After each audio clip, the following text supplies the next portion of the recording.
Subiu a bola, está no ar. O ERJ no Garrafão. O basquete além da opinião. O melhor e mais completo podcast universitário sobre basquete no Brasil. Aqui você irá escutar muito debate e informação sobre a NBA e as principais informações do mundo do basquete. Eu sou o Guilherme e hoje comigo está o Gabriel. Tudo bem, Gabriel? Tudo bem, boa tarde, boa noite pra quem tá ouvindo. Vamos para mais um episódio. Desculpa a voz aí, mas vamos lá. Pedro Ataíde também está comigo hoje aqui. Tudo bem, Pedro? Tudo certo, boa tarde, bom dia, boa noite pra quem tá ouvindo, boa tarde aqui pra quem tá na mesa e vamos lá falar de assuntos delicados com o Guilherme hoje na mesa. E também, mais uma vez, o nosso convidado super especial, MV. Tudo bem, MV? Fala, rapaziada, tudo certo? Prazer estar aqui com vocês novamente, vamos que vamos. E este é o episódio número 7 do ERJ no Garrafão, disponível em todas as plataformas de áudio. Já segue a gente e ativa o sininho. Sem mais delongas, começando com a NBA. Vamos falar sobre as semifinais de conferência que já foram definidas todas ontem.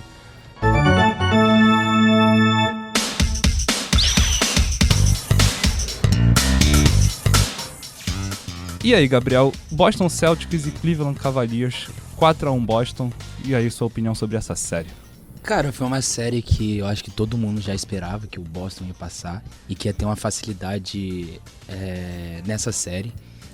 O Cavs, ele tem um time bom, mas o time do Boston se mostrou o melhor time da liga. Eu acho que agora, mais pra frente a gente vai falar, é o time a ser batido, mas já era esperado que ele iam passar a vassoura, né? O Cavs ganhou um jogo, eu não esperava eles ganhando um jogo, mas aconteceu também com o Miami Heat, né? Deixaram escapar um jogo, mas o Boston é um time muito, muito bem formado, né? Eles jogaram sem o Porzingis, que ele lesionou, foi contra o Heat, né? Na série. Não tem previsão para ele voltar ainda. Ele possivelmente não vai jogar os começos dos jogos da finais da conferência, mas é aquilo, né? O Boston era o favorito e valeu o favoritismo. E aí, MV, o que suas impressões sobre Boston Celtics e Cleveland Cavaliers? Cara, então, acho que é muito do que o Gabriel falou agora. Era uma série que todo mundo não esperava um resultado diferente desse. Eu esperava uma varrida do Celtic, sinceramente. Mesmo o Cavs vindo de uma temporada muito boa e também muito motivado de ter vencido a série de 7 jogos contra o Magic, o Celtics é o time mais regular da temporada da NBA, é o time que, apesar de não ser tão brilhante em alguns momentos, eles têm um sistema de jogo muito sólido e eu acho que eles, né, foram premiados por essa solidez com essa vaga novamente na final de conferência da liga, no caso da conferência deles. O Cavs não teve o Donovan Mitchell nos últimos 2 jogos, né, no jogo 4 e no jogo 5, mas ele havia ido bem, tava vindo bem na série, e se eu não me engano, no jogo que o Cavs ganhou, ele meteu 33 pontos. Então... 29, perdão. Ele fez 33 no jogo 5. Ele fez nas 2 derrotas, no jogo 1 e no jogo 3, isso. 33. Valeu, obrigado. Mas eu acho que, e além disso, né, apesar da boa temporada que ele fez com o Cavs, a segunda dele no time de Cleveland, os rumores são de que ele deva sair do Cavs na próxima temporada, né? Então, esse é algo que vocês vão falar durante o ano, né? Com a decisão chegando aí daqui a pouco. Mas em relação à série, eu acho que não fugiu muito do esperado do prognóstico geral e o Cavs vai como favorito para pegar o Pacers na final de conferência do Leste. O Boston, no caso, né? Oi? O Boston. Eu falei Cavs? Tu falou Cavs. Perdão, o Celtics vai como favorito para pegar o Pacers. Não, e o que o MV falou também do Mitchell, que isso com certeza pesou, mas também vale ressaltar que o Jarrett Allen, que estava fazendo uma série fenomenal contra o Orlando, ficou fora dessa série contra o Boston, não jogou nenhum jogo.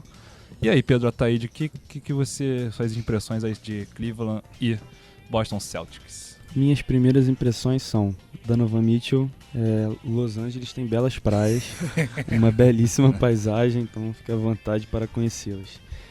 Mas, aí falando sério agora, né, acho que ficou muito na cara a maturidade do time. Inclusive o Donovan Mitchell falou isso, bem revoltado em um dos jogos, que não falou diretamente para a imprensa, mas deixaram vazar ali no meio, de que dentro do vestiário ele estava muito chateado com essa questão do time não ter essa maturidade que os playoffs pedem, essa casca toda. E o Boston é, como todo mundo falou, o time mais regular da liga. Eles se perdem um jogo de um vacilo das estrelas deles, mas Eu talvez esperava que fosse a 6 jogos no máximo, mas acabou com 5 jogos e o favorito tá aí na semifinal de conferência e realmente é o time a ser batido aí nesse playoff. Pode ir, Gabriel. Mas só falar também que o Darius Garland também tá rumores aí que ele pode sair do time. E o meu time, San Antonio, também é um dos favoritos pra pegar ele. Acho que seria um encaixe interessante, né? É o típico caso de o último que sair apaga a luz, pelo visto, né? Porque tentaram fazer esse young core, né, que eles chamam, né, de ser uma galera mais nova comandando o time pra evoluir, só que deu certo nas primeiras temporadas, que eles chegaram nos playoffs, aí viram que não ia chegar tanto mais em cima assim, meio que chegou no teto de evolução, então aí o último que sai apaga a luz, porque Cleveland também acho que sofre da mesma maldição do Bulls, né? Desde que o LeBron James saiu de lá, nada aconteceu, assim como desde que o Michael Jordan saiu do Bulls, nada aconteceu. Inclusive, pode falar. Não, e inclusive eu até só pontuar que a série contra o Magic, apesar do Cavs ter vencido, foi uma série em que eles abriram 2-0, deixaram o Magic, um time muito mais jovem do que eles empatarem a série, e foram para um jogo sério que foi muito apertado, em que qualquer um dos times poderia ter vencido, e o Magic não venceu por falta de maturidade, pelo mesmo motivo o qual o Cavs foi mal contra os Celtics, né? Então, acho que até mostra um contraste do que eles se beneficiaram na série que eles venceram e também nas que eles perderam. Acho que perdão, Gabriel, pode eu falar disso. Não, e aproveitando que citou o assunto Darius Garland, um playoff bem abaixo dele. Só teve 15,7 pontos por jogo nos playoffs. Na série contra o Celtic foi 16 pontos por jogo, e no jogo da eliminação, que foi na sexta, ele arremessou 4 de 17 nos arremessos de quadra, 11 pontos só. E os rumores é que ele realmente possa sair. O Cleveland não está muito interessado em manter Mitchell e Garland junto, né? Não foi uma química que deu muito certo. Continuando então, alguém mais pra falar sobre essa série? Não, eu até perguntei pro Pedro aqui fora do microfone, o Garland é um super máximo já, o contrato dele? Acho que é máximo. Eu acho que é máximo também, vou dar uma olhada aqui. Eu não lembro se ele renovou depois dele ser All-Star ou se foi antes. Até porque isso faz alguma diferença, né? Sim. No time e tudo mais. Porque eu acho que, como a gente já vai falar a próxima série é Indiana e Nova York, eu acho que é até legal a gente fazer um paralelo entre o Darius Garland e o Tyrese Haliburton. Que na temporada passada o Garland foi All-Star, é o máximo, né? É o máximo. O Garland foi All-Star, fazendo uma temporada regular muito boa, com números muito sólidos. Sim.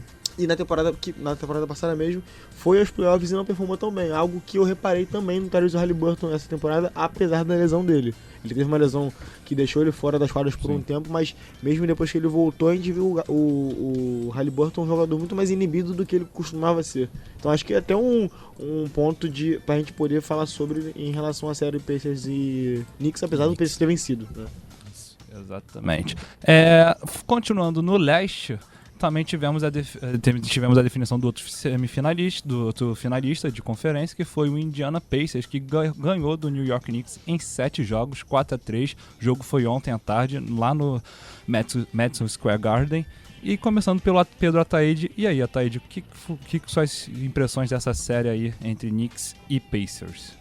Essa série deixa bem claro que o Knicks era praticamente um exército de um homem só, com boa ajuda, mas que depositava todas as suas esperanças no playoff absurdo que o Jalen Brunson estava fazendo.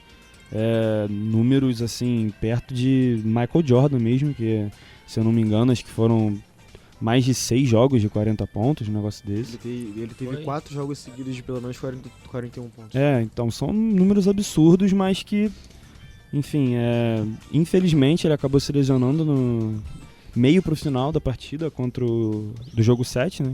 Foi no terceiro quarto que ele fraturou. Terceiro quarto? Quebrou a mão.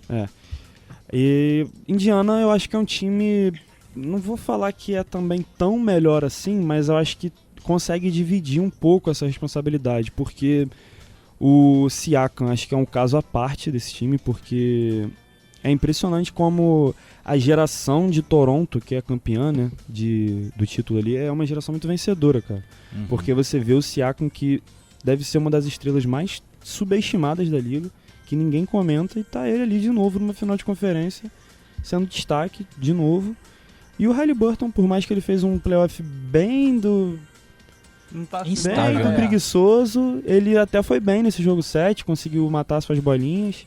Ainda tem ali uma senhora ajuda do Miles Turner na série, que foi muito bem também. Excelente playoff do Miles Turner. no Excelente geral. playoff, E também sendo bem reposto pelo TJ McConnell, né? Que é o Uhum. ponte guarda de reserva Sim. do Pacers, perdão. Muito bom, inclusive, do TJ McConnell.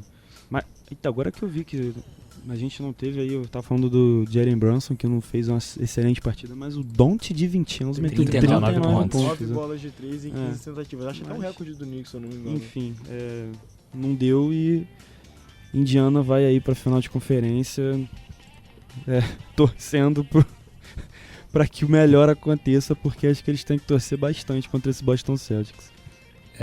E aí, MV, quais suas opiniões sobre essa série aí entre Knicks e Pacers? Cara, eu vou te falar que o resultado do jogo, no caso, né, o placar me surpreendeu bastante. Não imaginava que o Pacers fosse amassar o Knicks como amassou ontem. Em dado momento, mesmo a vitória foi com 21 pontos de diferença. Mas o jogo chegou a ter vantagens de 30 e até um pouco um número próximo disso pro Pacers. Em relação à série no geral, eu acho que o Jalen Brunson sai muito grande desses playoffs. Ele foi um jogador que foi considerado... Foi muito subestimado, né? Quando o Knicks deu aquele contrato pra ele, muita gente falando que o Knicks tinha rasgado dinheiro com ele. E eu já tinha uma opinião formada sobre ele daquele playoff que ele fez com o Luka no Dallas em 2022, naquela Muito campanha bom de, playoff também, inclusive. sim, de final de conferência do Dallas, que perdendo pra Golden State. E eu falei, cara, esse cara vai ser uma estrela, ele tem potencial pra isso, ele tem bola pra isso. E mostrou isso. Grandes partidas dele, tanto contra a Filadélfia quanto contra a Indiana. Infelizmente ontem ele acabou se lesionando, mas é um cara que teve uma sequência de 5 jogos de mais de 39 pontos, sabe? É um cara que botava a bola lá embaixo do braço e falava, eu vou resolver hoje, eu vou ganhar o jogo hoje. Em relação ao Pacers, concordo muito com o que o Pedro falou agora sobre o Siakam e também sobre essa geração do Raptors, campeão em 2019. O Siakam chegou nesse time do Pacers que precisava de uma peça ofensiva que nem ele, e ele encaixou do dia para a noite, sabe? Eu acho que, tipo, segundo ou terceiro jogo dele já parecia que ele estava no Pacers há uns 3 anos. E foi crucial na série contra o Bucks, né? Mesmo o Pacers tendo pego o Bucks sem o Giannis, ele foi crucial naquela série que terminou 4-2 pro Pacers. E o Tyrese Haliburton, como eu estava falando anteriormente, uma pós-temporada dele não tão chamativa, né, quanto a parte da temporada regular, principalmente aquele primeiro terço, né, que o Pacers foi vice-campeão da Copinha pro Lakers e tudo mais, em que ele estava jogando muito bem, inclusive eliminando o próprio Bucks na semifinal. E teve 2 jogos de 35 pontos nessa série, mas tentativa e aproveitamento muito baixo em arremesso. Teve jogos dele que ele não arremessou nem 10 bolas, sabe? No jogo 1 ele só fez 6 pontos, arremessou 6 bolas só, Sim, a partida toda. Então, muito inibido. Mas ontem o jogo foi muito coletivo, sabe? Tiveram 6 jogadores do Pacers que pontuaram Passaram, acima do duplo dígito, né? O double Foi 12, o TJ McConnell foi o que fez menos pontos, 12, dos Isso. que passaram de 10, e dos titulares todos fizeram pelo menos 17 pontos. Então, o Nembhard, o Nesmith, o Siakam e o Haliburton muito bem. Então, acho que esse time, para pegar o Celtics na final de conferência, tem algumas coisas a se ajustar, mas é o maior ataque da temporada. É um time muito bem treinado pelo... Meu Deus, Rick Carlisle. Rick Carlisle, que eu falo o técnico careca. Mas, Não deixa de ser. eu esqueci, ele era do Dallas, não era? Ele era do Dallas, Ele era muito do tempo Dallas. em Dallas, inclusive. Então acho que vai ser uma grande série, e se fosse pro apostar, eu acho que o Pacers consegue roubar pelo menos 2 jogos do Celtics. Então, opinião aí, pode virar corte, hein? Vambora. E aí, Gabriel, quais são essas opiniões aí? Cara, eu fiquei um pouco decepcionado com esse jogo 7. A gente espera um grande jogo, né? Como a gente vai falar mais pra Equilibrado, frente, né? é um jogo mais equilibrado. E foi um amasso, como o MV falou. Só que é aquilo, né? O Knicks sofre... Acho que a principal coisa que ele sofreu nessa pós-temporada foi com as lesões. Eles não têm Julius Randle. Não teve... O Randall que nem jogou os playoffs, né? nem Vai ver. jogou. Chegaram a perder o Mitchell Robinson por alguns jogos. Não jogou. Que não jogou, o jogo Bogdanovic, 7. que não tá lá essas coisas todas, mas também se lesionou, jogador de rotação importante. E acho que a principal, assim, que eu falo, o Giannubi é uma peça fundamental nesse time, desde que ele chegou. Esse time defensivamente é espetacular, e ele tava claramente baqueado e só jogou 4 minutos desse jogo 7. E assim, eu fico esperançoso com esse time do Knicks, porque eu vejo que teve dois grandes jogadores nesses playoffs, né? Que é o Josh Hart, raçudo demais, muito reboteiro. Eu gosto desse tipo de jogador. E o DiVincenzo, que assim, se mostrou que pode estar ali junto com o Julius Randle e o Jalen Brunson na parte ofensiva, ajudando muito. Então assim, o Knicks acaba perdendo. Eu acho que esse Pacers, eu tô com o MV, eu acho que consegue roubar uns 2 joguinhos do Boston.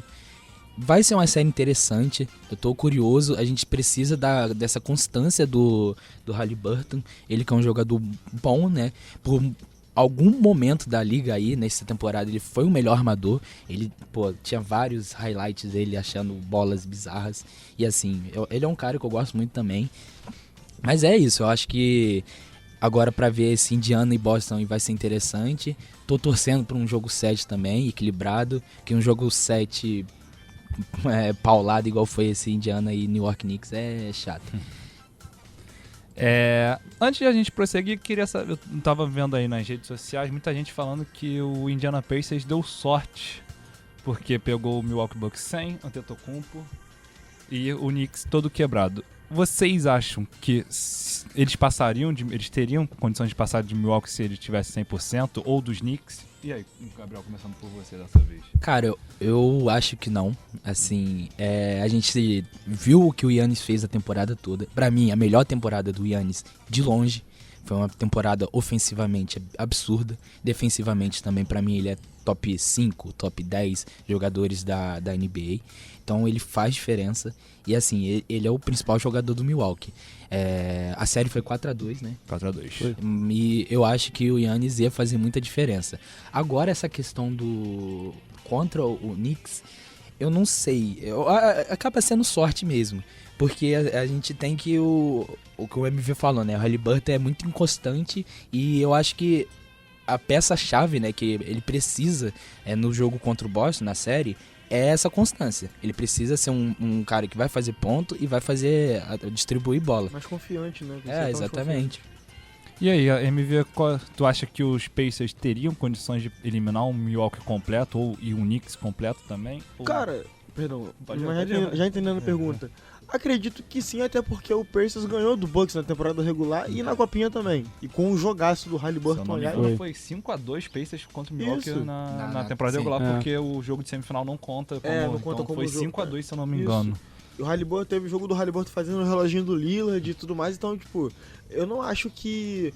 Obviamente, o Giannis tem uma presença de quadra que poucos jogadores na história da NBA têm, então faria uma grande diferença, mas eu não acho que é um demérito pra campanha do Pacers pegar o Bucks sem o Giannis, não, e também o Knicks desfalcado do jeito que foi. Mas aí, até comparando com o adversário que eles eliminaram, o Knicks passou pelo Philadelphia 76ers com o Embiid com o rosto paralisado. Sim.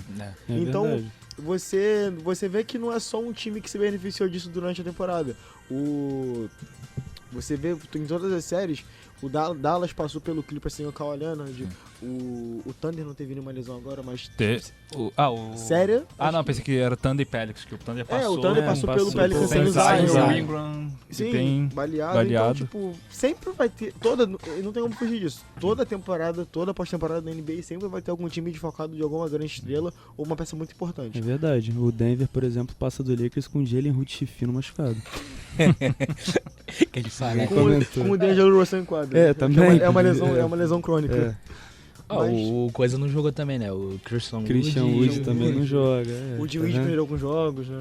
Tá vendo? Mas eu acho que é isso, cara. Eu acho que não tem a ver com sorte. Eu acho que são os times que sabem se ajustar aos seus desfalques e às suas... como é que se fala? As suas vantagens em relação ao adversário. Não acho que tenha sorte, não. É muito mérito do Pacers estar na final de conferência. E aí, Ataíde, sua opinião sobre essas polêmicas aí envolvendo Indiana Pacers e sua sorte ou não? Eu não gosto dessa menção de colocar asterisco nas vitórias e... porque tinha gente como machucado. Jogador do Lakers, né? Maior asterisco aí nesse último campeonato. Não entendi, né? Mas tudo bem. Mas não acho justo, porque por mais que tenham jogadores machucados, você vê que muda a característica, então você tem que fazer os ajustes, né? Você vê que no Knicks você tendo todos os machucados, você tinha os jogadores de outras características jogando ali que o Pacers teve que fazer outros ajustes. Então, eu acho que o exemplo maior, cara, disso não como sorte, mas como azar, é o Chris Paul, né? O Chris Paul é o que mais sofreu com isso na carreira inteira dele. Falha. Inclusive no Houston Rockets, de que ele tava bem, tava levando uma série, aí metade do time dele machucava e ele perdia a série. Então, eu acho que não necessariamente é sorte, é o azar, mas tem um pouco disso também. Eu acho que, como vocês falaram, contra Milwaukee, acho que eles não iam conseguir segurar um Antetokounmpo saudável, mas nunca se sabe, é ajustes dentro de quadra. Isso vai mais de comissão técnica e dos próprios jogadores com a motivação deles do que de sorte ou azar. Isso aí, falamos sobre as semifinais do leste, agora Boston e Indiana.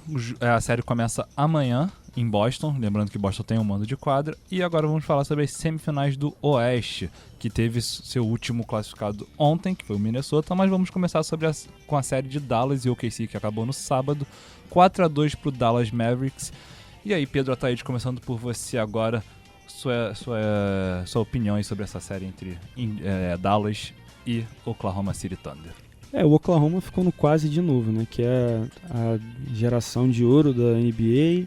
São ali um time muito jovem, com excelentes jogadores, como é o caso do Shai Gilgeous-Alexander, que fez uma excelente série. Do Chet, que o problema do Chet pra mim ainda assim é que ele é muito magro, então não é nem a questão da defesa, porque ele é um monstro defensivo, então ele vai conseguir sim segurar pivôs maiores e mais fortes do que ele. Maior é meio difícil, né? Que ele é bem grande, mas... Maior do que ele, maior do que ele, acho que só o Wembanyama, talvez, né? Mas, mais enfim, pesado. Pivôs mais pesados e mais fortes. Mas acho que a questão fica muito no rebote, cara. E teve jogos que o Oklahoma perdeu muito por conta de rebote ofensivo, rebote defensivo. E nesse jogo ficou escancarado, né? O Lively com 15 o Lively rebotes pegou e o 15 Chet rebotes. só com 3. Exatamente. E teve dois fatores chaves, eu acho, que mudam muito a série. Três, vou falar três.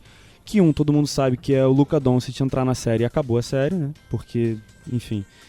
O outro é o Kyrie Irving, é a mesma coisa, de que se o Kyrie Irving quiser jogar, ele acaba com o jogo e resolve o jogo.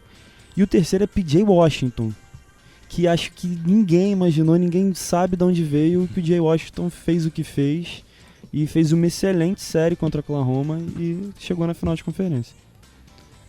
Só destacar o PJ Washington que o Ataíde levantou, foram 17 pontos por jogo, quase 18 pontos por jogo do PJ Washington, arremessando para 47% na bola de 3, já teve jogo com 7 bolas de 3, 5 bolas de 3, foi realmente um fator X aí o PJ Washington. E aí, MV, Dallas e Oklahoma City Thunder? Cara, eu acho que, apesar de não ter sido uma série que foi a jogo 7, como as outras duas que a gente falou agora, eu acredito que tenha sido em quadra a mais equilibrada. Os jogos, né, os 6 jogos que tiveram foram muito equilibrados, com... Só um jogo que foi blowout, que foi o primeiro jogo que o Oklahoma ganhou por 117-95. Todos os outros, a maior vantagem foi apenas 12 pontos. Sim, então, acho que os resultados refletem muito isso que eu falei agora, apesar do primeiro jogo ter sido uma massa do Mavericks, mas... Do Oklahoma. Do Thunder, perdão. Mas eu acho que o time do Thunder sai dessa temporada, né, como todo, que já foi eliminado, com muito a, ver de como positivo, sabe? Porque foi a primeira seed, é um time muito jovem ainda, sabe? Eu acho que o Shai, que é o principal jogador, tem 23 anos, então, fora o Chet, que é, primeira temporada dele, apesar de ter sido draftado ano retrasado, é a primeira temporada dele, os Jaylens, né? O Jaylin e o Jalen Williams. Jalen Williams e o Jaylin. O J-Dub e o Jaylin. Então são muito jovens ainda. O Dort já é o mais velho, que já chegou a jogar junto com... Tava naquele time do Chris Paul de 2020, mas também tem muito a desenvolver. O Shai também, né? Mas não era mais o de Shai, banco. 2020 o Shai tava em Oklahoma já? Já, pô. bolha, acho que Ele foi em Clippers. Ele era do Clippers, ele foi pro... Não, o Paul George jogou a bolha. Não, o Paul George já tava na bolha. O Paul George foi eliminado pelo Denver. Ah, não, tá certo. Mas ele era novinho, ele era... Sim. É verdade. 19 anos ainda. Não, mas na bolha o OKC jogou contra o Rockets. Foi 4-3. Foi 4-3, foi eliminado pelo Rockets. mas eu acho que, apesar da eliminação, o time sai muito, muito grande, esse elenco sai muito fortalecido, muito cascudo desse playoff. O Shai com uma média de 32 pontos, mesmo perdendo os jogos, e acho que são ajustes para a temporada que vem a se fazerem. Obviamente que os times vão vir mais preparados para jogar contra eles, o que é normal, né? Quando se tem um time que se dá tão bem assim numa temporada, o movimento normal os times se prepararem melhor.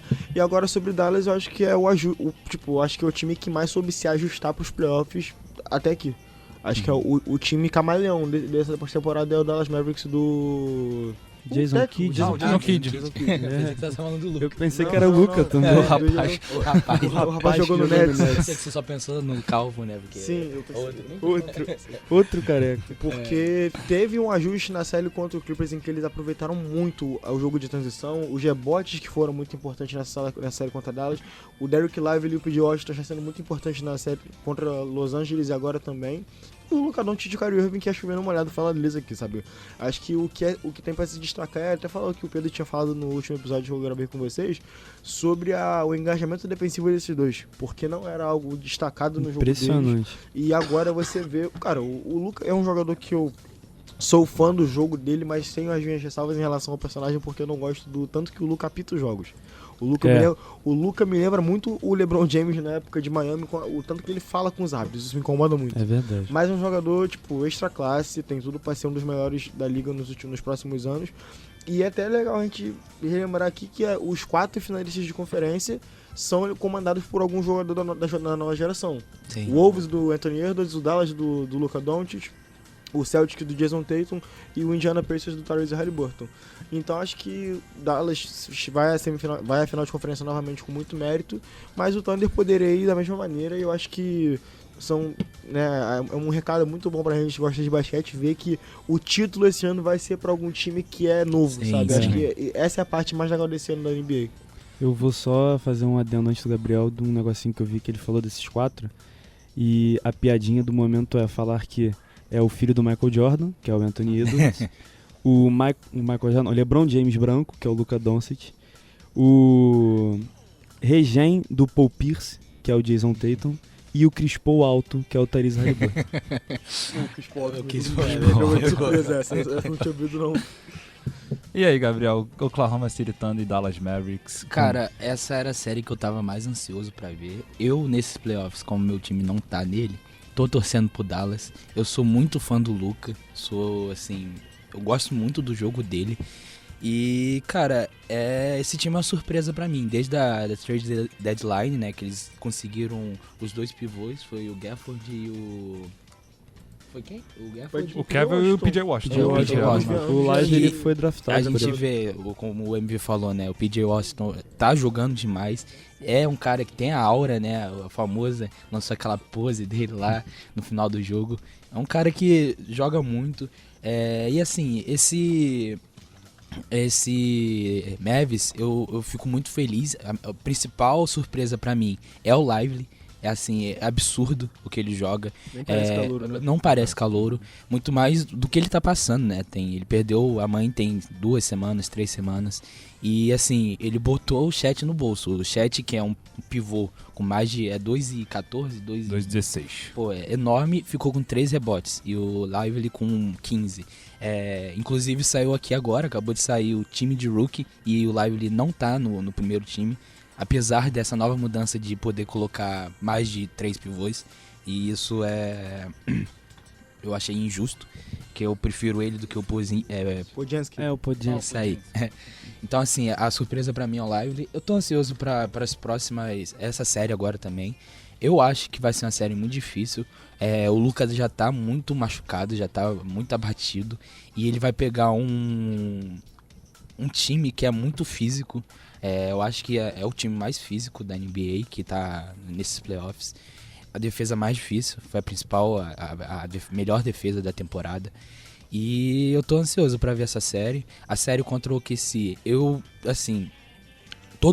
toda a série do OKC, eu vi assim, eles não precisam ganhar disso. Só deles estarem no playoff, só deles pegarem o primeiro lugar eu não via eles como obrigação de ganhar do Pelicans, não via como obrigação ganhar do Dallas.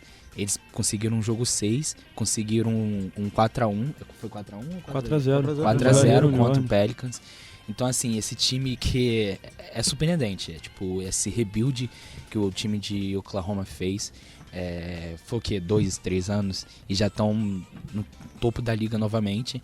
Eles estão com um caminhão aí de picks. Então, assim, eu acho que eles deixam os playoffs, o OKC, com um sorriso no rosto, porque o que eles fizeram, estão fazendo é histórico. E assim, o que o Dallas tem agora é bater o time que mais pra frente vai falar, vencer o campeão do ano passado, e vai ser uma série muito dura. Não, e também é legal pontuar sobre o Thunder que eles semifinalistas de conferência tem 2 jogadores no time nos times de calouros. Tanto o Chet Holmgren foi pro primeiro time e o Cason Wallace foi pro segundo time. Então, excelente defensão, inclusive, então, o Cason Wallace. Eles têm jogadores disputando em todas as frentes de prêmio da liga. O Shai foi o segundo votado para MVP. O Shai foi o Dort no time de defesa provavelmente deve estar no primeiro ou no segundo. Então, tipo, é um time que é completo em quadra e também esse perfil jovem tá sendo muito, é o time mais jovem da NBA. É o time mais jovem, tá sendo muito bem premiado, sabe? Eu acho que é muito legal a gente falar sobre isso. Não, e também pontuar o que o Gabriel falou, né, que eu super concordo. Eles não tinham obrigação nenhuma de ganhar esse playoff, mesmo sendo o líder de conferência. E é muito legal porque é o primeiro playoff do Shai como um franchise player, né? Sim, e ele foi muito bem, foi média de 30 pontos por jogo nessa série contra o Dallas foi 32 pontos por jogo. O Jalen Williams, que muita gente ficou, será que o primeiro playoff foi muito bem também, terminou com quase 19 pontos por jogo. O Chet realmente caiu um pouco, né? Mas é aquilo, é calor, primeiro ano de playoff. Ele jogou bem a primeira série, né, contra o Pelicans. Ele teve uma média boa de pontos, de rebotes. Mas eu acho que ele pegar esses pivôs, né, o Gafford, Live. E tem um PJ Washington. Não é todo pivô que tem a maciez do Valanciunas. Exatamente. Até esqueci também, só pra falar, eu fiquei também surpreso com o Derrick Jones Jr., que ele, nesses últimos jogos, assim, foi uma peça fundamental. Fez 19 pontos no jogo 4 e... Jogo 5. Jogo 5 e 22 no jogo 6. Com mais de 60% de arremesso na linha de 3, né? Então, assim, é um time que eu tô animado pra ver essa série. Bom, e o último confronto que foi definido ontem à noite, o Minnesota Timberwolves eliminou o atual campeão da liga, que foi o Denver Nuggets, 4-3, jogo em Denver. Começando por você, Gabriel, fala aí sobre essa série aí de Minnesota e Denver. Cara, essa série é interessante, né? Porque, assim, eu sou muito fã também do Jokic. Eu sou, assim, o jogo dele é o meu jogador favorito, junto com o Luka, hoje na NBA. E eu tinha um misto de sentimentos nessa série, porque ao mesmo tempo que eu queria que o Minnesota ganhasse, por causa daquela aberração, que é aquele moleque de 22 anos, que é o Anthony Edwards, que eu adoro essa personalidade dele, tinha a questão também que eu adoro o Jokic. Então eu ficava o tempo todo, o time que sai daqui, eu tô feliz, pra mim tá ótimo. Mas assim, eu fiquei muito surpreso. Eu não esperava que o Minnesota fosse abrir um 2-0, depois tomou um 3-2 e conseguiu amassar no 6º jogo e ganhar o 7º em casa e tirar uma vantagem de mais de 20 pontos. Ou foi 20? Acho que foi 20. Foi 20 pontos. Inclusive é a maior, em jogo 7, é a maior virada da história da NBA em jogo 7, essa do Minnesota contra o Denver ontem. É complicado. Muito. Mas esse time do Minnesota, eu acho que, assim, é o principal rival do Celtics, que eu acho que é o time a ser batido. E é o favorito, eu acho que entra nessa série contra o Dallas como favorito. E eu fico assim, feliz, porque eu gosto também do Gobert, eu acho ele por muito tempo subestimado. Eu acho que ele não ficou, né, entre os 75 melhores da NBA, sendo que na época ele já tinha 3 prêmios de DPOY. Isso é bizarro, ele pegou o 4º esse ano. Então, ele é um jogador que defensivamente é um monstro. Ele já se demonstrou, tá na elite das elites. E todo mundo questionou, tipo, até eu, é questionável a troca deles ano passado. Mas tá vendo aí que deu muito certo. Esse time defensivamente é absurdo. Teve um momento que o Jokic nesse jogo 7, ele não tinha o que fazer, ele não conseguia pontuar. Ele entrou... Foram 10 tentativas de 3 pontos do Jokic nesse Então, jogo 7, porque ele não tava conseguindo entrar, no tava garrafão. difícil. Então, assim, eu tô animado. E agora é ver essa série aí do Dallas contra o Minnesota. E aí, MV, Minnesota e Denver, suas opiniões aí. Bom, apenas corroborando com a opinião do Gabriel, as casas de aposta também estão dando a Minnesota como favorito para ganhar a série contra o Dallas. No momento, uma odd de 1.55 pro Minnesota ir para a final da NBA, enquanto está uma odd de 2.5 pro Dallas vencer. Então só ver que o nosso amigo tá sabendo muito aqui. Tá em conluio com as casas de aposta. Mas, cara, sobre a série, me surpreendeu também. Vocês sabem que eu estava torcendo pro Minnesota, até tava zoando nosso amigo Guilherme. Quando a série ainda achava 2-0 e ele me dava certeza de que Denver viraria e passaria. Mas brincadeiras à parte, também eu fiquei muito surpreso com o 2-0 e da maneira que foi. Foram dois jogos muito dominantes do time de Minnesota, em que a defesa deles engoliu o ataque do Denver. Partidas extraordinárias do Nico Alexander Walker, do Jaden McDaniels, que são caras que tem que ser falados. Eu acho que quando a gente fala do Minnesota Timberwolves, não dá pra gente falar só de Rudy Gobert, de Karl Anthony Towns e de Anthony Edwards. Tem que falar desses caras que são coadjuvantes, mas coadjuvantes de luxo, esses dois que eu já falei. O Mike Conley com a sua experiência. Então, eu acho que o Wolves, ele tem tudo o que um time precisa pra bater de frente com o Celtics, que é o principal favorito a vencer o título. E mesmo que não seja a final, que é a final que eu quero, depois a gente pode, né, debater aqui qual final a gente gostaria de ver, mas eu acho que o Wolves, ele é o time mais completo em relação aos que estão presentes ainda na pré-temporada e que tem muitas armas ofensivas e defensivas para poder vencer essa série contra a Dallas e ir para um eventual título, coisa que seria, né, uma surpresa depois de 20 anos sem nem chegar às finais de conferência. Sobre o Nuggets, eu acho que o Jokic agiu normalmente, né? Pra ele é a coisa mais fácil do mundo jogar basquete. Foi eliminado com um jogo de 34 pontos e 19 rebotes. Exato. É uma partida muito absurda dele, mas que, como foi o caso do Jalen Brunson em algumas partidas contra o Pacers, foi o exército de homem só, né? Não é um playoff tão bom assim do Jamal Murray, apesar de ter ido muito bem contra o Lakers. Você vê Michael Porter Jr. e... eu acho que faltou. Esse faltou aí que muito. faltou muito, porque contra os Deixou Lakers... tudo contra o Lakers, né? Impressionante. Contra os Lakers foi quase 50% de aproveitamento na bola de 3, com 23 pontos por jogo. E contra a Minnesota, 11 pontos só por jogo. Nesses últimos 3 jogos não passou nem de 8 pontos. Então o Michael Porter Jr. ficou devendo muito nessa série. Desejar novamente. O Aaron Gordon também, mas acho que não dá pra cobrar tanto do Aaron Gordon, cara. Porque É a função principal dele, pontuar, né? Dado o salto que ele deu do Magic pro Nuggets, eu acho que é um jogador que cumpre um papel muito bem, mas quando o time coletivamente não é também assim, ele acaba sendo ofuscado e não dá pra ser como culpado, né? Não dá pra Sim. botar o cara de bode expiatório. Mas acho que deu a minha lógica, o Wolves na final de conferência. E eu tô muito animado a ver a série entre o Wolves e Dallas, porque são dois times novos, né, nesse cenário competitivo de brigar por título, e são dois times que estão impressionando muito com dois jogadores, dois franchise players que todo mundo gosta de assistir, sabe? Tanto o Edwards com a sua personalidade que o Gabriel destacou aqui, de ser falastrão e cumprir o que fala, que eu acho que é o principal de tudo, e o Luka, que é um gênio do basquete. E aí, Ataíde? Deu ruim, né, Guilherme? Deu ruim. Wolves in seven! Cara, eu fico extremamente feliz por ter esse cara de novo na NBA, que é o Anthony Edwards. Pensei que tava falando Michael Jordan.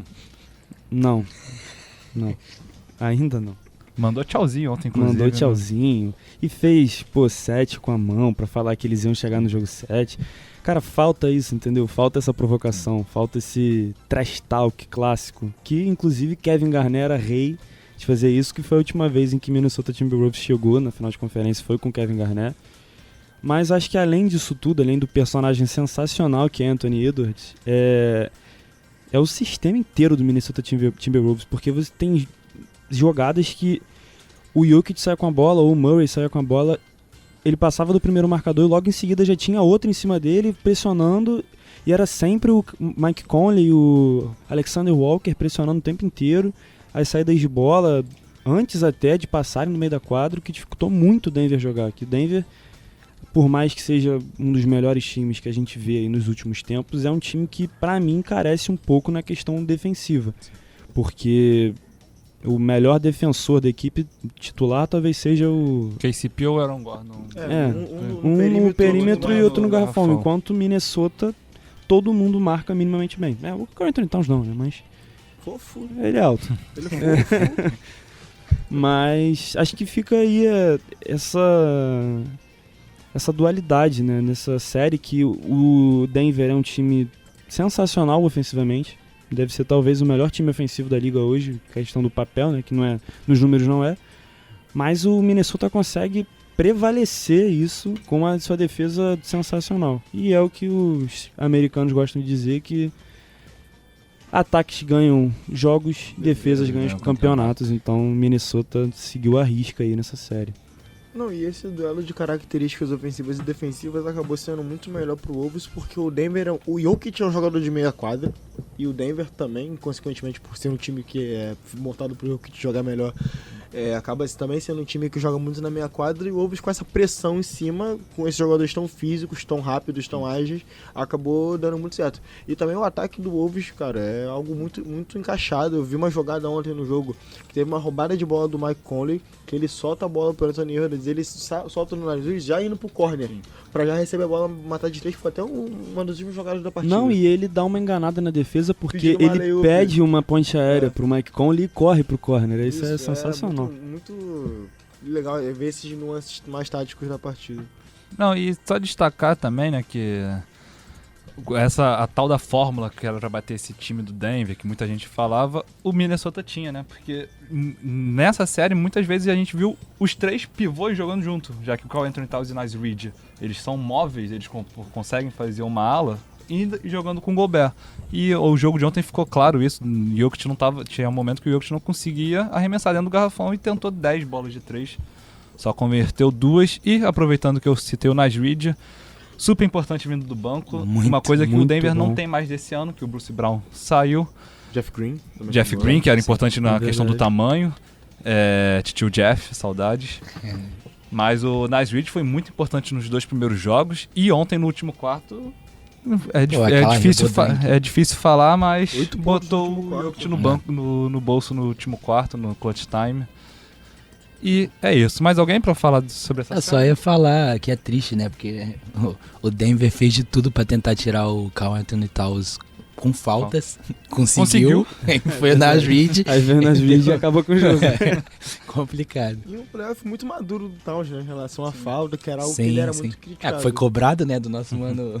Foi cobrado mesmo. É verdade. Stop falling, bro. Stop falling.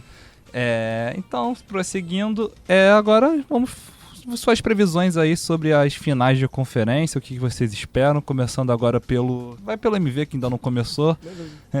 Boston Celtics e Indiana Pacers, o que você espera dessa final que começa amanhã, o jogo 1? Cara, como eu tava falando aqui quando a gente tava analisando o jogo do Pacers e do Knicks, obviamente o Celtics é favorito aí pra final pela segunda vez em 3 anos, né?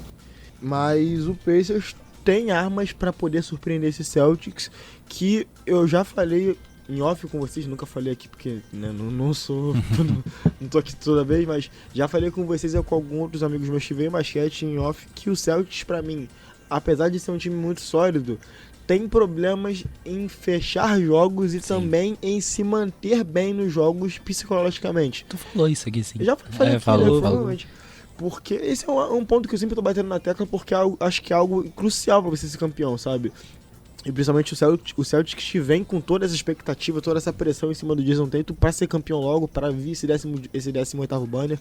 Então, o Celtics tem que tomar muito cuidado com essa avidade do time do Pacers, porque é um time muito elétrico e tem um armador que faz coisas que você nem espera fazer durante o jogo, dando assistência, batendo a bola na tabela. O Chris Paul alto. O Chris Paul, justamente, né? Ele faz jogadas muito inusitadas e às vezes o time do Celtics, apesar de ser uma defesa muito bem postada, né, que se reforçou pra essa temporada com a chegada do Jrue Holiday, às vezes pode não estar esperando por isso no jogo de playoff, que pode acontecer qualquer coisa. Então, eu tenho o Celtics como favorito, mas falei aqui que o Pacers tem potencial para roubar 2 até 3 jogos. Mas eu acho que o prognóstico a ser seguido é o Celtics na final, mesmo o Indiana tendo feito uma grande temporada e o Haliburton, apesar da lesão, apesar da pós-temporada pobre ofensivamente dele, terem potencial para, né, causarem alguma dor de cabeça pro Celtics. E aí, Ataíde, suas impressões de Boston e Indiana? Vai depender mais do fator decisão do Jason Tatum do que qualquer outra coisa, como o MV falou. Né? Boston tem esse problema crônico de resolver jogos, Indiana não tem esse problema, muito pelo contrário. O Siakam gosta muito de resolver jogo, inclusive. Mas eu acho que time por time, aí o MV acabou falando do Haliburton, que consegue achar uma assistência, mas do lado de Boston a gente tem o Jrue Holiday, que marca muito bem o perímetro, então provavelmente vai frustrar as tentativas do Haliburton. Mas eu acho que...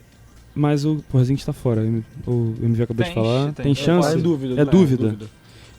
Além disso, né? Além de ter o Porzingis ali, que é uma arma de perímetro também, arremessando, é um bom reboteiro, porque ele é muito alto também.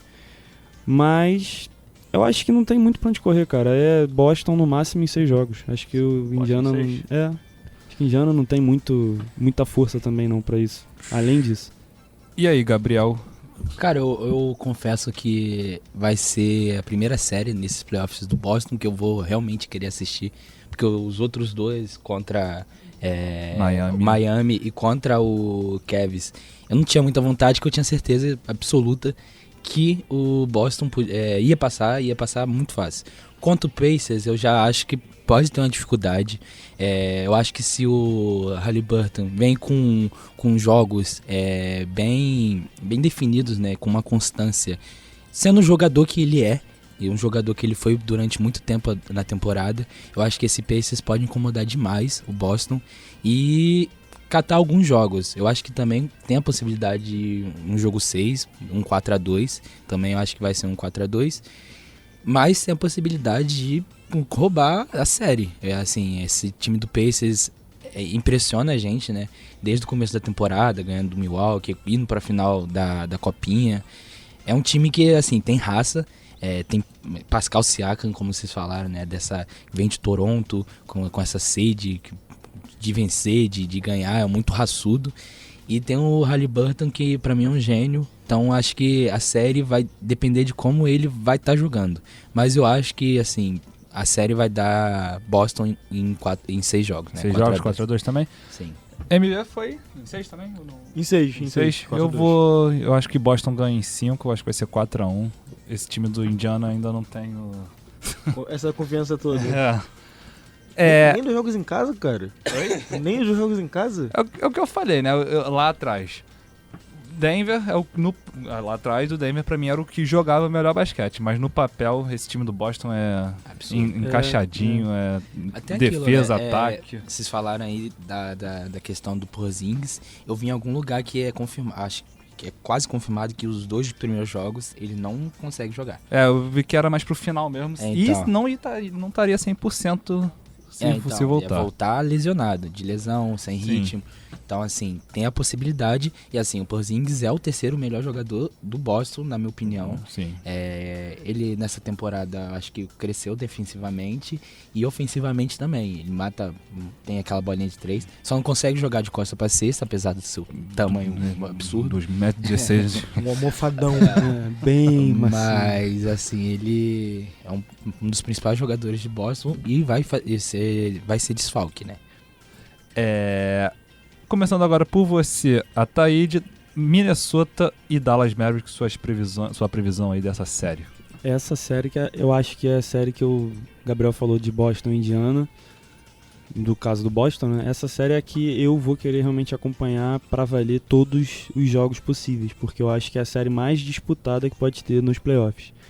Porque a gente vai ficar na defesa sensacional de Minnesota, mas a gente também tem 2 gênios ofensivos jogando do lado do Dallas, que são Luka Doncic e Kyrie Irving, que pode tudo acontecer quando eles estão com vantagem. Então, cara, essa série, eu ainda acho que vai dar Minnesota, porque eu acho Minnesota muito mais organizado do que Dallas, porque por mais que a gente viu uma série sensacional contra a Thunder, pra a chave desvirar e começar a ficar uma desorganização só aquele time é 1-2, ainda mais com o Kyrie Irving vestiário, né? Que é sempre um problema presente. Mas eu acho que dá também... Talvez, se eles estiverem nessa mesma pegada, possa ir para jogo 7, mas eu ainda acho que Minnesota ganha em 6. MV? Cara, eu ia falar que eu quero 7, mas eu queria 9 jogos dessa série, porque vai ser muito interessante ver como os times vão se encaixar um em relação ao outro. Se eu fosse para dar um palpite, a chave dessa série seria o Karl Anthony Towns, porque eu não vejo nenhum dos pivôs do Dallas tendo resposta defensiva pro Towns. E o que eu quero dizer com isso? O Towns, e não estando carregado de faltas, é um dos jogadores mais perigosos da NBA. Pra mim, na minha opinião. Ofensivamente ele é absurdo. Ele é quase um jogador que consegue pontuar em todas as áreas da quadra e que tá muito bem servido de segundas opções ofensivas. Tem sempre o Anthony Edwards se movimentando pela quadra, tem o Nasrid que tem um bom arremesso de 3 para um pivô, e fora o Rudy Gobert que no garrafão, se no dia que quiser, pode ser muito dominante. Mas o Dallas Mavericks, como o Pedro falou, tem 2 jogadores geniais ofensivamente, que são o Luka e o Kyrie Irving, e que podem decidir jogos como já fizeram em outros momentos na carreira. O Kyrie Irving já decidiu jogos de título pro jogo de título, no caso, pro Cleveland Cavaliers. Mas é uma série que eu quero ver todos os jogos também. Se eu puder ver todos os 7 possíveis, eu vou ser muito feliz, porque é a série que todo fã de basquete quer assistir. E aí, Gabriel, Dallas e Oklahoma, a Dallas e Minnesota.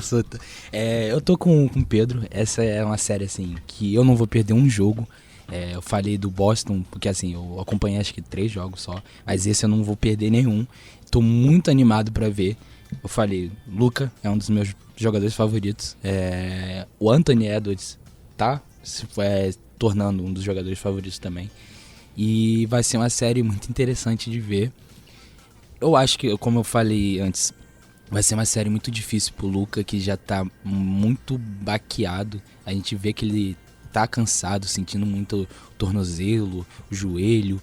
E assim, o Minnesota, querendo ou não, é um time muito físico. Eu acho que eles preferiam, o Dallas até ia preferir pegar o Denver do que o Minnesota por causa dessa questão física. Mas vai ser uma série muito interessante. Eu quero muito ver como que o Luka, o Kyrie que assim, é absurdo, não falei dele no preview, né, na série passada, mas assim, ele é absurdo ofensivamente, tem umas bolas que ele mata assim, que acho que é o jogo mais bonito da NBA hoje em dia, tipo, que eu vejo assim, eu falo, caraca, esse cara é incrível. Eu não sei de onde que ele tira pra fazer essas cestas, mas eu tô animado pra ver como que vai encaixar. O MV falou dessa questão dos pivôs. Não acho que também não tem ninguém pra marcar o Karl Anthony Towns, muito mais quando ele jogar com o Rudy Gobert, que o Rudy vai jogar dentro e o Towns vai jogar fora, arremessando, espaçando. Então assim, é complicado. E eu tô animado pra ver a série e vamos ver. Eu acho que, dando palpite, vai pra jogo 7, mas eu acho que vai dar Minnesota. Então 4-3 Minnesota, Gabriel, MV foi mesma coisa. 4-3 e a Taíde?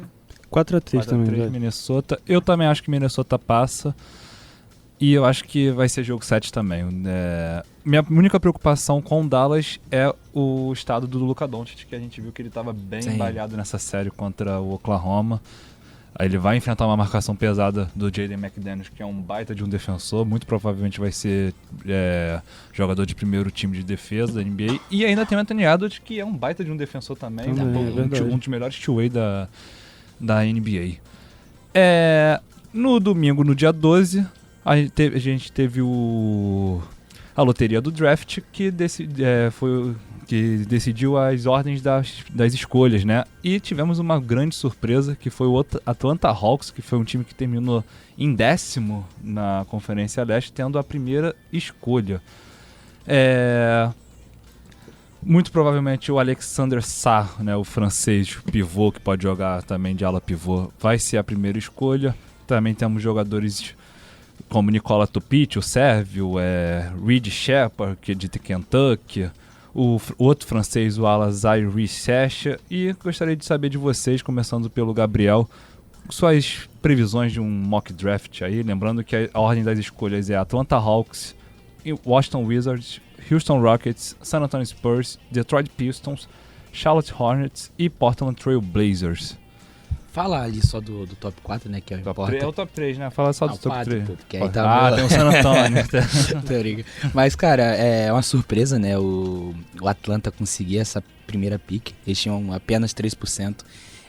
Times que passaram mal a temporada toda, como Detroit foi o quinto. Teve a pior campanha da campanha, de novo, ano passado também, e não conseguiram top 5 de novo. Foi top 5 de novo. Então, esse time é azarado. Mas, então, eles conseguiram essa steal de primeira escolha, tinham apenas 3%, e eu acho que eles vão pegar o Alexar, né, ele é provavelmente o melhor jogador desse draft. Ele é alto, tem muitos bloqueios. Não vejo ele sendo um jogador tipo Embayama. Eu vi algumas comparações, porque eu não acho que ele tem o drible, né, que o Embayama tem, essa questão, a velocidade também. Mas é um jogador que chuta também, tem uma envergadura muito boa, 2,24. Então eu acho que vai ser uma boa escolha, vai fazer uma boa dupla com o Trae Young. E aí, MV, suas impressões aí desse draft? Quer que eu lembre algum jogador? Tá aí? Tá aí? Aqui.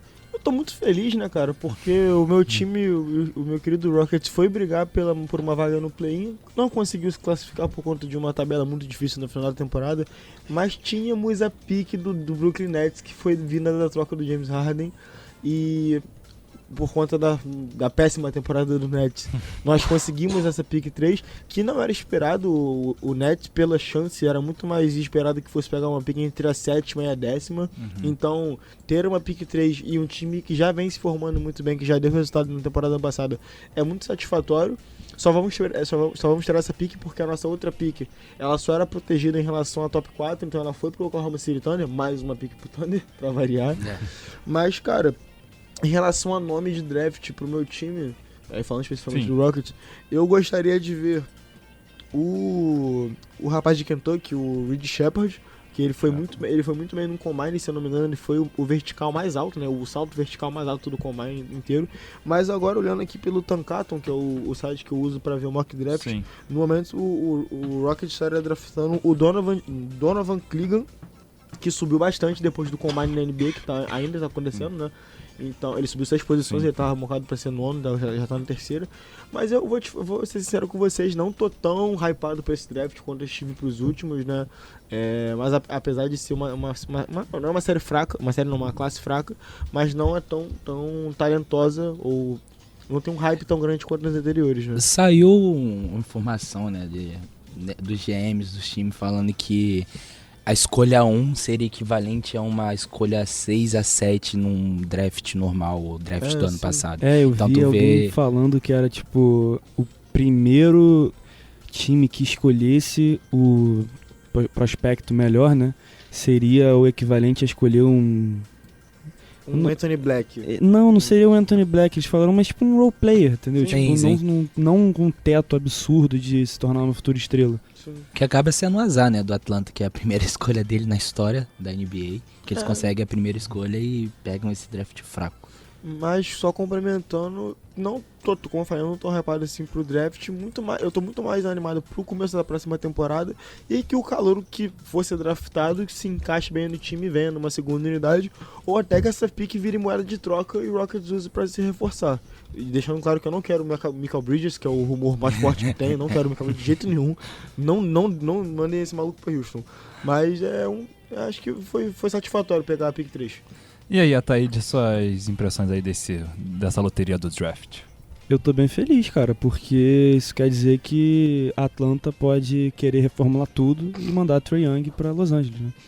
Então, pra mim, o que importa é isso. De resto, provavelmente o Bronny James vai ser draftado pro meu time, só pra deixar o LeBron James feliz. Não sou contra também, porque Saiu aí que o LeBron falou que ele não vai draftar, que não quer que... o LeBron viu o filho jogando e desistiu, né? Mas é isso que eu ia citar também, saiu... Ele até que subiu muito Sim, no é porque combine. ele teve né? um combine bem legal É, bem também. bom. Por incrível que pareça, ele teve um combine bem legal.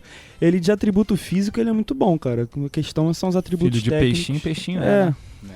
os Só questão da atributos... altura, né? Ele só ele deve é bem bater a baixo. altura do LeBron, né? Oi? Ele só não deve bater a altura do Deve, pai. É, provavelmente muito difícil. Não, não. não, O com LeBron- certeza não. O LeBron é do que? É 2,5, 2,4 né? e É. ele, na É um- faculdade, registrava que ele tinha 1,93 e no combine Foi 1,86 que foi registrado. 1,86, né? pode ter minha altura, pô. Eu sou mais Que- alto que... Mas enfim, é um draft fraco. Bom, pelo menos o que a gente sabe, né, dos scouts da NBA, que é um draft fraco, que todo mundo sabe, mas que a Atlanta precisa desse cara ali no power forward, que eles não têm, então muito provavelmente vai ser o Alexander Sarr. E de novo, mesmo sendo um draft mais fraco, de novo os estrangeiros estão dominando o board, né, que eles chamam. Por mais que aqui no Tankaton o Sarr tá indo pra Washington, eu não acredito que o Washington vai pegar eles, não. É Alexandre. É Alexandre. Alexandre Sarr. Alexandre Sarr, perdão, chamei de Alexander, né? Alexandre Sarr. Obrigado, MV, pela correção. Não, que isso mesmo. Acabamos de falar sobre a NBA e tudo que aconteceu nessas últimas semanas da NBA, nas semifinais de conferência, agora as finais e o draft. E agora é a hora do nosso quadro Hot Takes. Nele, nossa mesa opina sobre determinado assunto em 30 segundos, ou menos. E o tema de hoje é a comparação dos chutes que a gente fez lá no Erge no Garrafão, falando do episódio 5, que era os prêmios.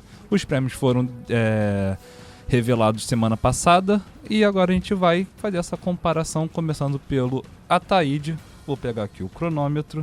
Você lembra dos seus palpites, Ataíde? Eu lembro de Defensor do Ano e eu lembro de MVP. Vou falar dos dois. Então, quando você puder dar o aval, Tá dado o aval, nação. tá dado o aval, então vai lá.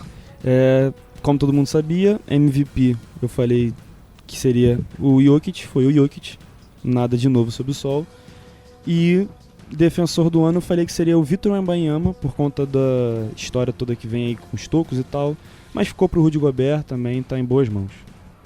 Show, olha, 10 segundos. Tá vendo? Bem. Tem que respeitar, rapaz. Eu sou clutch, igual o Anthony Edwards.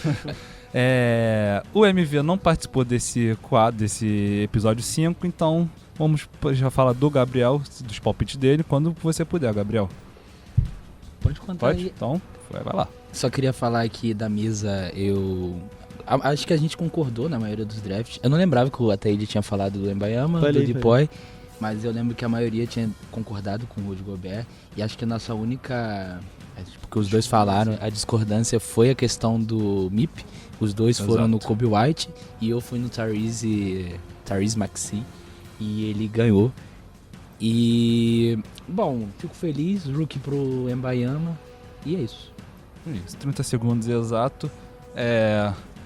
Nas minhas escolhas, o que foi o do MIP, né? Que eu botei Kobe White, e também onde todo mundo errou, que foi na escolha do sexto homem. Todo mundo foi de Malik Monk e Naz Reid foi o vencedor.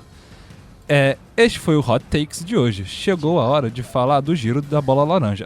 Tomic with the lay-in, and Luka Doncic with the full corner on the buzzer. Are you kidding me? The young man. Vamos lá com as principais notícias da semana, começando com os playoffs do NBB. Lembrando que o Flamengo, estamos nas semifinais do NBB, onde o Clube de Regatas do Flamengo está enfrentando o Bauru, que eliminou o Vasco nas quartas de finais. O primeiro jogo foi no sábado, o Flamengo ganhou por 92-61 o Bauru, e na outra semifinal, Franca e Minas deu Franca 87-63. E tudo indica que vai ser mais uma vez, mais um ano entre Flamengo e Franca final. Hoje vai ter o jogo 2 entre Minas e Franca. O jogo vai acontecer em Minas. E amanhã, 7h30, o Bauru vai enfrentar o Flamengo em Bauru. Lembrando que aqui é melhor de 5, né? Que nem na NBA, que é melhor de 7. Também tivemos o começo da WNBA, né? A WNBA começou, e lembrando que a nossa brasileira Camila Cardoso, que foi a escolha de número 3, ainda está lesionada no ombro, ainda não fez sua estreia pela WNBA. E também a seleção brasileira divulgou, né, o técnico Petrovic divulgou a pré-lista do pré-olímpico que o Brasil está para conseguir uma vaga para as Olimpíadas de Paris. E os nomes são Marcelinho Huertas, Alexei Borges, Iago dos Santos, Elinho, Raulzinho, que está sem time, o último, Jorginho, Didi Lousada, Vitor Benite, Léo Mendel, Gui Deodato, Gui Santos. E os pivôs Lucas Dias, Gabriel Jaú, Tim Soares, Bruno Caboclo, Mãozinha Pereira e o Felício. Lembrando que essa pré-lista são 17 jogadores e apenas 12 vão. Então 5 aí vão sair dessa lista. Alguém tem alguma opinião aí sobre... Só falar, o Mãozinha, acho que ele tá aí muito... Ele tá como free agent, né? Ele não tem time, mas eu acho que ele fez uma boa temporada nesses 20 dias que ele ficou na NBA. Pode-se dizer que sim. Que ele conseguiu, não com muitos minutos, mas conseguiu dar alguns pontos. Dá também destaque ao nosso querido Iago, que foi MVP das finais de novo. Ele que sempre esquece contar onde... No Estrela Vermelha. Tá no Estrela Vermelha da Sérvia. Ele ganhou o MVP ano passado. Liga Adriática. Então é um jogador que desde que saiu daqui do Brasil ele coleciona prêmios. E assim, eu sempre falo isso, ele é um jogador que era pra estar na NBA se tivesse mais 10 centímetros, 15 centímetros. Infelizmente, por causa da sua altura, ele não consegue jogar lá. MV, tá aí de algum comentário sobre essa lista? Acho que é basicamente o que o Gabriel falou, só acrescentar que é um time que tem peças aí que são mais experientes, né, como é o caso do Marcelinho Huertas, aí a gente tem também o Raulzinho, são peças mais experientes, juntando com uma galera mais nova, né, que aí, como é o caso do Didi, do Gui Santos, então é um time bem legal que o Brasil vai levar aí pro Pré-Olímpico e torcer bastante pra gente conseguir fazer aqui no Audiolab um joguinho do Brasil pela Olimpíada, né? Vai ter Brasil contra o Luca, não no pré-olímpico, mas é amistoso. Eu não sei a data, mas já foi confirmado. Brasil contra a Eslovênia. Vai ser interessante ver. Cara, eu acho que baseado na frustração do Brasil não ter jogado a última Olimpíada, eu acho que a gente só tem que torcer mesmo, independente do time que vá. É um time bem robusto, tipo, une experiência e juventude de uma forma que eu acho que dá pra resultar legal em quadra e fazer bonito, né? Pra tentar estar em Paris nesse ano, porque a não ida do Brasil para os Jogos de Tóquio foi algo muito frustrante pro nosso basquete, né? Lembrando que o Brasil está na chave da Letônia, né? Lembrando que são 3 cidades. E no grupo A é Geórgia, Letônia e Filipinas. E no grupo B, que é o Brasil, é Brasil, Montenegro e Camarões. Os primeiros de cada grupo avançam e o vencedor vai pegar a vaga nas Olimpíadas. Lembrando também que o Brasil enfrentou a Letônia no último Mundial e foi a seleção que, infelizmente, eliminou a seleção brasileira no mata-mata. Então, Brasil e Letônia, muito provavelmente, se não ocorrer nenhuma zebra, o Brasil é o favorito no grupo dele, vão disputar essa final. Sirene tocou e chegamos ao fim do programa de hoje. Muito obrigado a você que nos acompanhou até aqui. Segue a gente, tem muito Wesley no Garrafão vindo por aí.